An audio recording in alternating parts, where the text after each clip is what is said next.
He tracked You don't have Dust to say into her anything. spotless office and straight through I her know. guarded heart. I just... Now her I career need you and to his know. crew hang on the stand she just took. It's When he perfect. finally leans in on the I open didn't think we slab, could make it work will with she the pull existing away? foundation. I told you. We always find a way. Before we dive in, make sure to hit subscribe, tap like, and share this video. The more voices we reach, the louder these stories become. And drop your city in the comments. Let's see where love finds us. The first thing she noticed was the dust. It streaked across her pristine white office floor in uneven, heavy footprints, each print a small act of vandalism against the order she fought every day to maintain. Ember Lee stopped mid-sentence, pen hovering above a set of revised elevations, her thick brows pulling together as she followed the trail from the door to the windows. Someone had walked straight through her office. Her office. "Who the hell?" she muttered under her breath, heels clicking as she crossed the room. She was all sharp lines and soft curves, a thick, curvy, undeniably sexy woman, wrapped in a tailored cream blouse and high-waisted black pencil skirt that hugged her hips like it had been sewn on. Long blonde hair fell in loose waves around her shoulders, and her red lipstick was the only bright colour in the minimalist space. Ember prided herself on control, on clean lines, on getting things exactly right. The prints led to the open window near her drafting table. A faint breeze carried in the layered noise of the construction site 10 stories below, metal clanking, engines humming, men shouting. The tower they were building was her design, her vision, pulled from years of late nights and empty takeout boxes. Her name was on every blueprint, and someone from that site had decided her floor was just another pathway.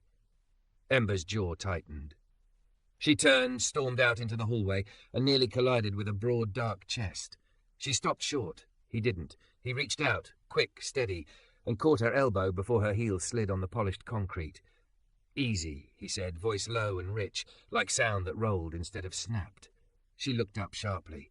He was tall, at least 6'3", maybe more. Deep brown skin dusted with fine concrete powder along his forearms and neck. A fitted black t-shirt stretched over strong shoulders, the fabric damp with sweat, bright yellow reflective vest open in front. His jeans were worn but clean, work boots scuffed and heavy, close-cropped hair neatly lined, a trimmed beard framing full lips that were, annoyingly, really nice. His eyes caught her off guard most of all. Warm, dark, steady. The sort of eyes that didn't flinch when someone like her glared. And she was definitely glaring. "You tracked Dust into my office," Ember said, pulling her arm back. One corner of his mouth ticked up. "Good morning to you, too." Her irritation flared at his ease. "I'm serious. That space is restricted. No one goes in there without clearance." "We had clearance," he said calmly. "Elevator lobby was blocked. Your project manager told me to cut through the corner office to access the south balcony. Corner office with a glass wall, drafting table, and a woman who looks like she owns the place. I'm guessing that's you." She hated that her stomach did a small, traitorous flip. "I'm Ember Lee," she said, lifting her chin. "Lead architect, and if you're accessing my office, you put shoe covers on or you go around. Dust and grit scratch the floor finish. That's custom concrete, polished and sealed." He studied her for a second, then glanced over her shoulder toward her office. "Looks good." She folded her arms, the movement emphasizing the curve of her chest, not that she wanted him noticing. "That's not the point." "Then what is?" he asked, genuinely curious instead of defensive. "Because we're busting our backs out there making sure your design doesn't collapse. Sometimes it gets a little messy on the way." The words weren't rude, but they carried weight. Ember felt it like a subtle tilt of balance she hadn't expected. She crossed her arms tighter. "And you are?" "Malik Hayes," he said. "Site foreman for the structural crew." She blinked. "You're the foreman." Something in her tone must have slipped, because his faint smile disappeared. "Yeah," he said quietly. "That a problem?" Ember heard it too late, the thin line of surprise that sounded too close to doubt. A flash of guilt hit her, mixing with irritation, shame, and something else she couldn't name. "No," she said quickly. "No, I just expected someone older, that's all." He didn't call her on the lie, but she felt it sitting between them anyway. Malik let out a breath and dragged a hand over the back of his neck, leaving a smear of grey dust on his skin. "Look, I'll get someone to mop the floor in there. I didn't know it mattered that much." "It does," Ember said, softer now. Everything in that room is how I think. If it's chaotic, I can't focus. His eyes flicked over her face, lingering for a moment at the corner of her mouth where her lipstick stayed perfectly inside the lines. You like your lines neat? Huh? Yes, she said, ignoring the heat in her cheeks. That's funny, he murmured. Out there, the only way a building stands is if we know how to live with mess while the structure's coming together. His radio crackled, saving her from having to answer. Malik pulled it from his belt, mumbling something about delivery schedules and rebar placement. His voice shifted, all business, all command. The easy warmth was still there, but under it, steel. Ember watched, unexpectedly struck by the contrast between the dust on his boots and the precision in his instructions. When he clipped the radio back on, she caught herself staring. He caught her too. Tell you what, Malik said. You give me your non-negotiables inside. I'll give you mine outside. You don't want dust on your floor. I don't want last-minute change orders after concrete's poured. I don't do last-minute changes, she shot back. I plan ahead. He arched a brow. Architects always say that. Then a client wants a window where a column should be, and we're the ones who have to make physics bend. Ember almost smiled. Almost. Are you implying my design doesn't work? I'm saying I haven't seen all of it yet, he replied. And if I'm responsible for making sure it stands, I'd like to. In person. Not just in PDFs someone prints crooked. She exhaled slowly. There was logic in that. There was also the faint, uncomfortable realization that she'd somehow managed to go several weeks into construction without actually meeting the man carrying most of the risk for her drawings. That wasn't like her. Fine, Ember said. Come by my office at lunch. I'll walk you through the plans. His gaze flicked down then back up, like he hadn't meant to, but did anyway. Lunch, huh? You sharing blueprints or food? Blueprints, she said too fast. His grin returned, slow and warm. Right, blueprints. He turned to go, and the hallway suddenly felt too small for how broad his shoulders were. Ember stood there, watching the dust he left behind as if the floor could tell her something her head wouldn't. Out of nowhere, a voice sliced through the tension. Ember. She stiffened. Richard Lang, senior partner, was standing at the end of the hall, her silver hair sharp against his dark suit, eyes cool and assessing. He looked from Malik to the dusty footprints to Ember's flushed face. Everything all right? He asked, but his gaze lingered on Malik a second too long, measuring, judging. Yes, Ember said quickly. We were just discussing site coordination. Richard's lips thinned. Good, we can't afford delays, and we definitely can't afford liability. I hope all safety protocols are being followed, Miss Hayes, Malik said evenly. They are. Richard's eyes flicked to the dust on the floor, then back to Malik's boots. Ember saw the silent accusation there and hated it. I'll have the cleaning crew handle it, she said, stepping slightly closer to Malik, surprise at her own instinct buzzing under her skin. There were layout issues with the south balcony access. That's on coordination, not the crew.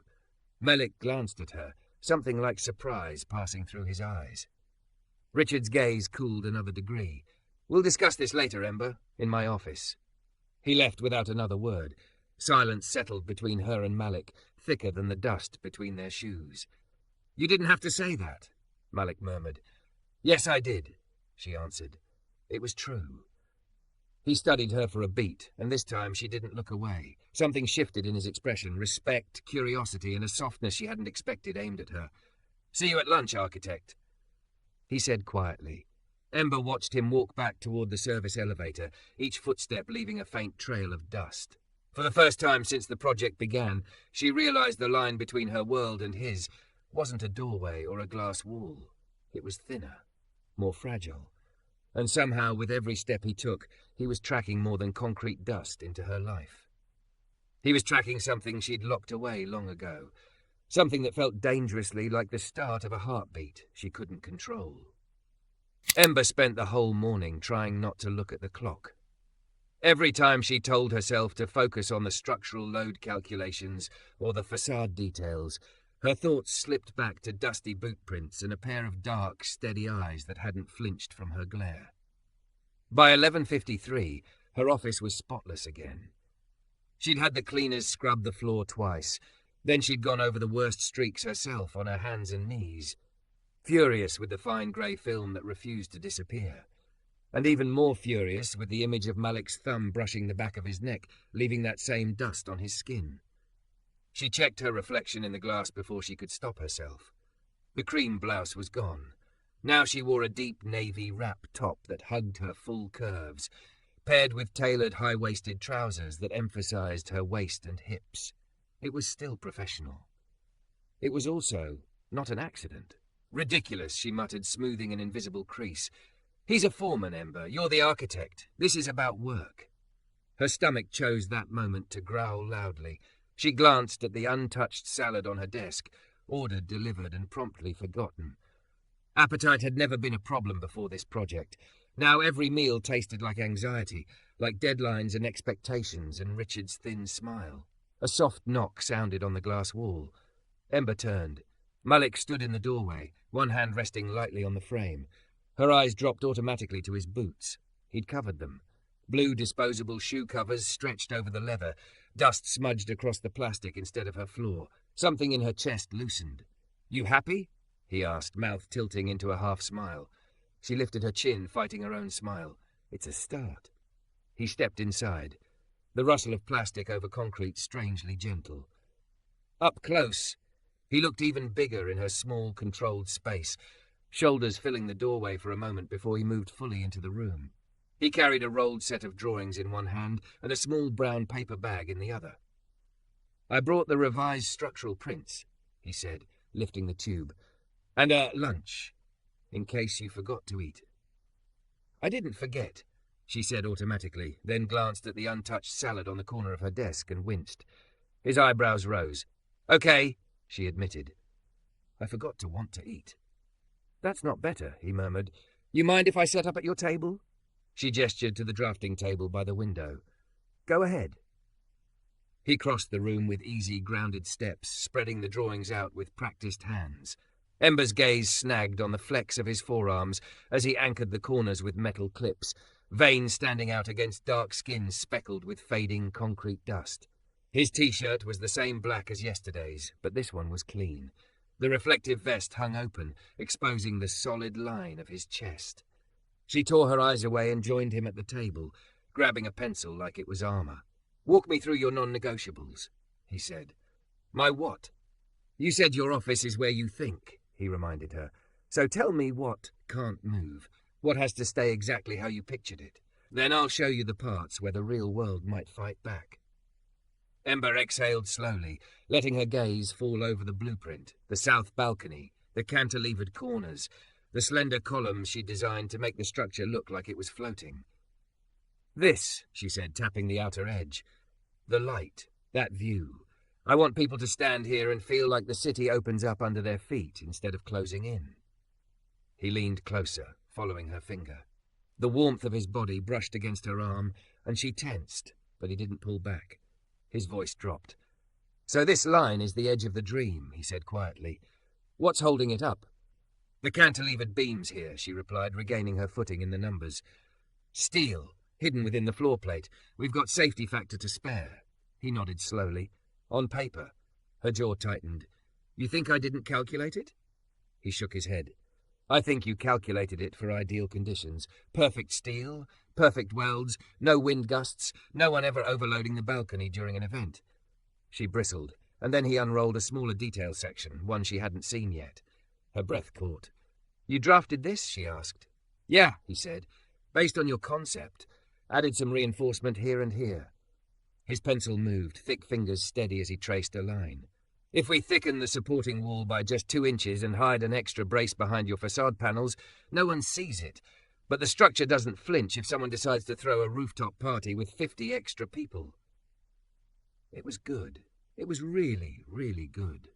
"Why didn't this go through me?" she murmured, tracing his markups. "I sent it to your project manager," he said. "He approved it, said you were slammed, figured you didn't need more paperwork." Ember's stomach twisted. Mark, her project manager, liked to keep little things off her plate. He thought he was protecting her. Really, he was controlling the narrative. "I do need to see structural changes," she said tightly. Malik watched her a moment. "Then maybe you shouldn't let other people decide what you can handle." The words landed harder than she expected. She swallowed, feeling heat rise in her neck. Everyone thinks they know what's best for me, she said, almost to herself. My father, the partners, the clients. What about you? He asked softly. Do you know?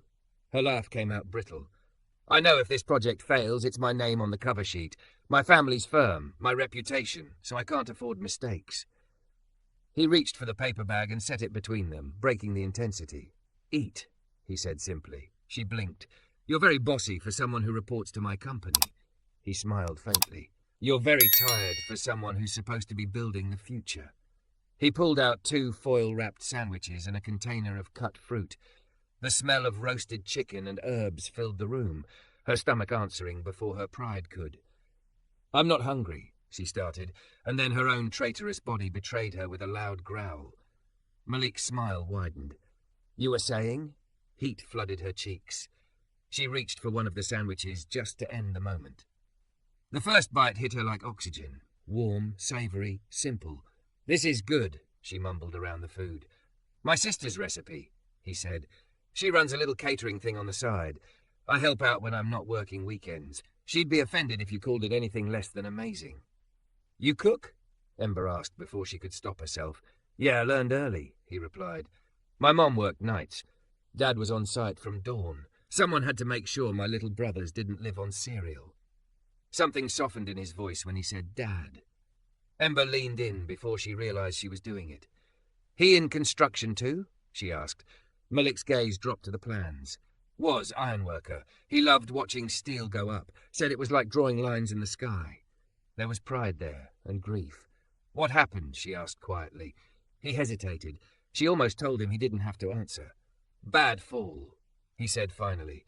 A long time ago, on a site that cut corners. They blamed him, said he should have been more careful, but his harness was frayed. No one wanted to talk about that part. Ember's throat tightened. I'm sorry. He shrugged, but it didn't hide the tension in his jaw. I started working young, learned everything I could.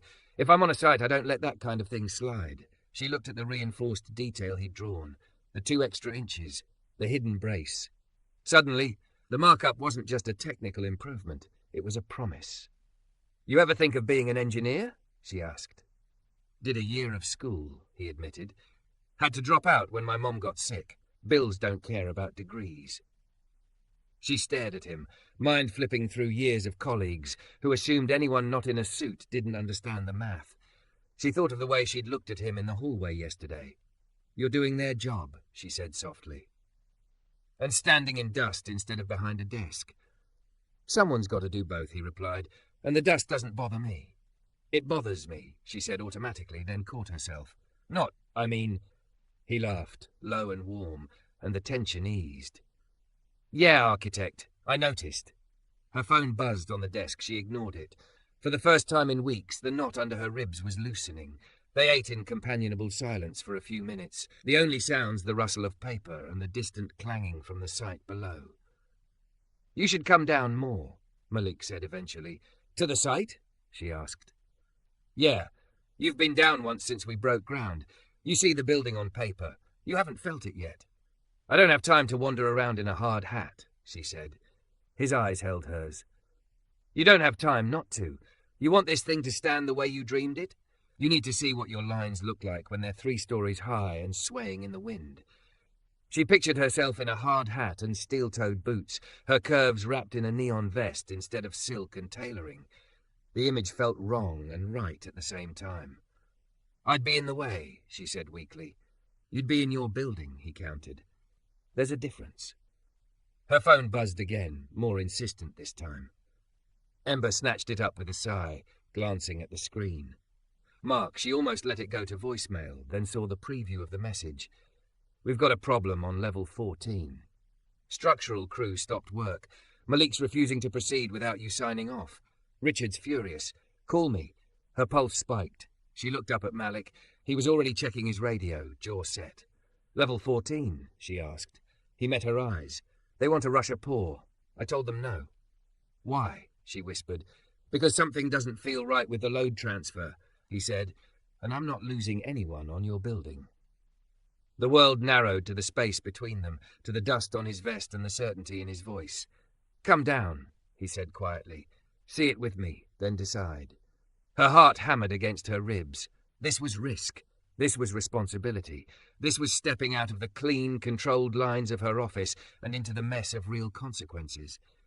Ember looked at the plans, at the sandwich half wrapped in foil, at the faint smears of dust on her immaculate drafting table. Get me a hard hat, she said, voice steady. Malik's mouth curved, but his eyes stayed serious. Already got one with your name on it. He held the door open for her. As she stepped past him, the faint scent of concrete sweat and something undeniably human wrapped around her. Each stride down the hallway felt like crossing a boundary she hadn't known she'd drawn. Behind her, the spotless office waited, silent and safe. Ahead of her, the unfinished skeleton of her dream rose into the sky, held up by men who trusted steel, instinct, and each other. And at the center of it all, one black construction worker was asking her to step into the dust with him and decide what kind of architect she really wanted to be. Level 14 felt like another planet. Gone were the polished floors and quiet hum of air conditioning. Up here the air tasted like metal and dust. Wind threaded through the open edges of the structure, whipping loose plastic and tugging at Ember's hair under the hard hat Malik handed her. The neon-orange vest hung awkwardly over her deep navy blouse, swallowing her curves in stiff fabric, but the way Malik's gaze lingered on her for a beat told her he noticed them anyway. Stay close, he said, his voice louder over the clanging, and don't step past the caution tape unless I say so. We're safe, but we're not finished. She nodded, fingers tightening around the rolled plans she'd brought. Her heels had been replaced with borrowed work boots, one size too big. Every step felt clumsy. Malik! They turned. Mark strode toward them from the center of the floor. White helmet, reflective vest too clean. His face was red, phone clutched in his hand. Ember, thank God, he said. You need to tell him we have to pour today. Concrete's on standby. We're already behind. I said no, Malik replied before she could answer. We've got a problem with the load transfer detail on this column line. I'm not burying a mistake in 10 inches of concrete. Mark rolled his eyes. It's not a mistake. It's a field adjustment. It happens. We move the rebar cage a few inches. We're fine.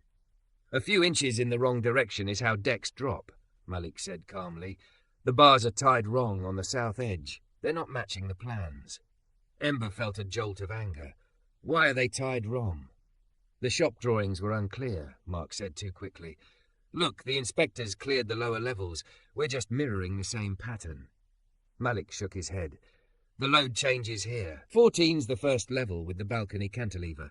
That pattern doesn't work anymore. That's what I've been trying to tell you. The words hit Ember's gut like a physical blow. 14 was where her vision began to defy gravity. Show me, she said.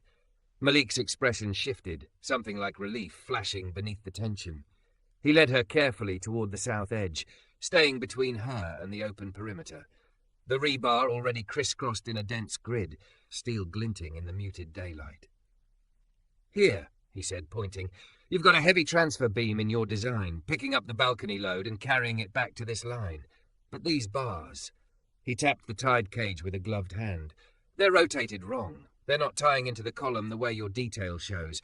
Someone read the sheet backward. Ember unrolled her plans with stiff fingers, heart pounding. She traced the lines, her lines, then looked at the steel in front of her. Once she saw it, she couldn't unsee it. Oh my God, she whispered. If they poured like this, the balcony's weight wouldn't travel the way it was supposed to. It would hunt for another path.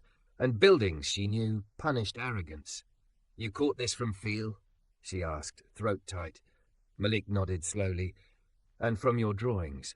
I walked it in my head last night. Something didn't sit right. Mark groaned. So we adjust the bars and move on. We're wasting time. No, Ember said sharply. We stop, right now. All three men turned toward the voice that cut through the clamour. Richard stood near the stair core, suit jacket off, shirt sleeves rolled, safety vest sitting on his shoulders like a costume. The company logo on his hard hat gleamed. Ember, he called, stepping closer. We need to talk. Off the slab. She met his gaze and stayed where she was. Malik shifted closer, not touching her, but there. Solid. Talk here, she said. This is where the problem is. Richard's jaw tightened. We have trucks lined up, the client's breathing down my neck. We don't get this pour today. We blow the schedule, and they start asking if we picked the wrong architect for this scale. Ember's cheeks burned. The old fear surged up of being not enough, too emotional, too young, too much body in too serious a field. She heard her father's voice in her head, cool and exacting. You don't get to have feelings in front of men who hold the money. She forced herself to breathe. If we pour like this, she said slowly, we compromise the structure. The reinforcement doesn't follow the designed load path. It's not safe. It's within tolerance, Mark cut in. The inspector. The inspector isn't the one whose license is on the line, Ember snapped. I am. My stamp is on these drawings. My name, my liability. If it fails, I'm the one who has to live with what falls. Silence rippled outward from them. Nearby workers paused, subtly watching. Richard glanced around, calculating. So what do you propose? He asked, voice tight. We pull the crew, we retie the cage according to the revised detail Malik sent, and we postpone the pour until we verify the new calculations, Ember said. That's it. That's another day lost, Richard replied. And 20 years of trust gained when this building doesn't crack, Malik said quietly. Richard looked at him like he'd forgotten he was there. You're the foreman, yes? With all due respect, this is an internal firm decision. He's the one who caught what we missed, Ember said, heat rising in her throat. And I'm not signing off on anything that ignores his expertise. We asked these men to risk their bodies on this project. The least we can do is listen when they say something feels wrong. Her voice shook on the last word. Malik's hand flexed at his side. Ember, Richard said low, warning in his tone. Be careful. She took a breath so deep it hurt. No, she answered. I'm done being careful with everything except the one thing that matters. This building stands when we respect the people holding it up, not when we close our eyes and hope the math we never checked was fine. The wind rushed through the open edge, carrying her words away into the city. For a long second, nothing moved. Then Malik's radio crackled. One of his crew asked in a cautious voice, Boss, we stopping or not? He looked at Richard, then at Ember. Tell them, she whispered. Malik lifted the radio. This is Hayes. All crews, stand down on the level 14, pour prep. Nobody ties, nobody pours until we rework the south cage. Take 15. Hydrate, we'll restart with new instructions. A murmur moved across the slab, part relief, part confusion. Richard's face had gone pale under his helmet. You just cost us. I saved us more, Ember cut in. Her legs were shaking, but she held his gaze. And if the client has a problem with the delay, you tell them their architect insisted on exceeding safety standards. If they want a different story, they can call me. Richard stared at her as if seeing someone he didn't recognize. At last, he exhaled sharply. We'll talk about this, he said. Later. He turned and walked away, phone already at his ear. The moment he disappeared into the stair core, Ember's knees nearly buckled. The adrenaline drained out of her, leaving her light-headed. Whoa! Malik stepped in fast, an arm going around her waist, steadying her. His hand was big, warm even through the vest and fabric, fingers spanning the curve of her hip. I'm fine, she said breathlessly, even as her body leaned into his. Sure, he replied softly. You just took on your boss on an open slab in front of half my crew, completely fine. She huffed out a laugh that sounded suspiciously like a sob. I don't usually do that. Maybe you should, he said. You were right. Were we? She whispered. He guided her a few steps back from the edge into the shadow of a column. The city spread out beyond the open frame, steel and glass and skylines she'd grown up tracing on tracing paper. Ember, he said gently, look at me. She did. Dust clung to his lashes, a faint smear streaked his cheek where he'd wiped sweat away. His eyes were dark and clear. I've seen what happens when people like him win the argument, he said. My dad died on one of those decks. Management called it an accident. My family called it what it was. Someone deciding time and money were worth more than checking a harness twice. Her stomach twisted. I'm so sorry. Today? Malik said quietly. You chose differently. You chose us. The us hit her harder than she expected. She swallowed. I didn't do it just for you. I did it because I've been drawing buildings my whole life like they were the only thing that made me worth keeping. My body, my voice, my temper, they've all been too much since I was 15. But if a building falls, nobody cares what size my hips are. They just care who signed the drawings. Malik's grip tightened slightly, not possessive, just steady. Who told you that your body was a problem? She laughed weakly. Clients who wanted a genius, not a distraction. Men who thought if they bought me dinner, they also bought my stamp. My father who told me very calmly that if I wanted to be taken seriously, I needed to become elegant, not loud, as if my curves were noise. His jaw worked. They're wrong. Her eyes stung. You don't know me. I know enough, he said. I've watched you obsess over a line thickness like it's life or death.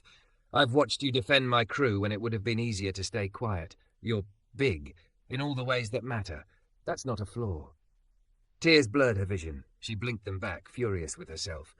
Great, she muttered. Dust and crying. Exactly the image I want. He smiled then, slow and warm. You know what dust means to me? What? She whispered. It means something's being built, he said. Nothing worth standing comes without mess. You keep trying to be this spotless drawing in a world full of concrete. Maybe you're allowed to be both. The words cracked something open in her chest. Why do you care? She asked, voice barely more than breath. You could have just done your job and kept your head down. His eyes softened in a way that made her heart stutter. I tried, he said. First day I walked into your office, I just wanted to get across the floor and out. Then you looked at me like I was a problem, and still stepped in when your boss tried to put all the blame on my boots. That doesn't explain why you brought me lunch, she said. He huffed a quiet laugh. Because you looked like you were running on coffee and fumes.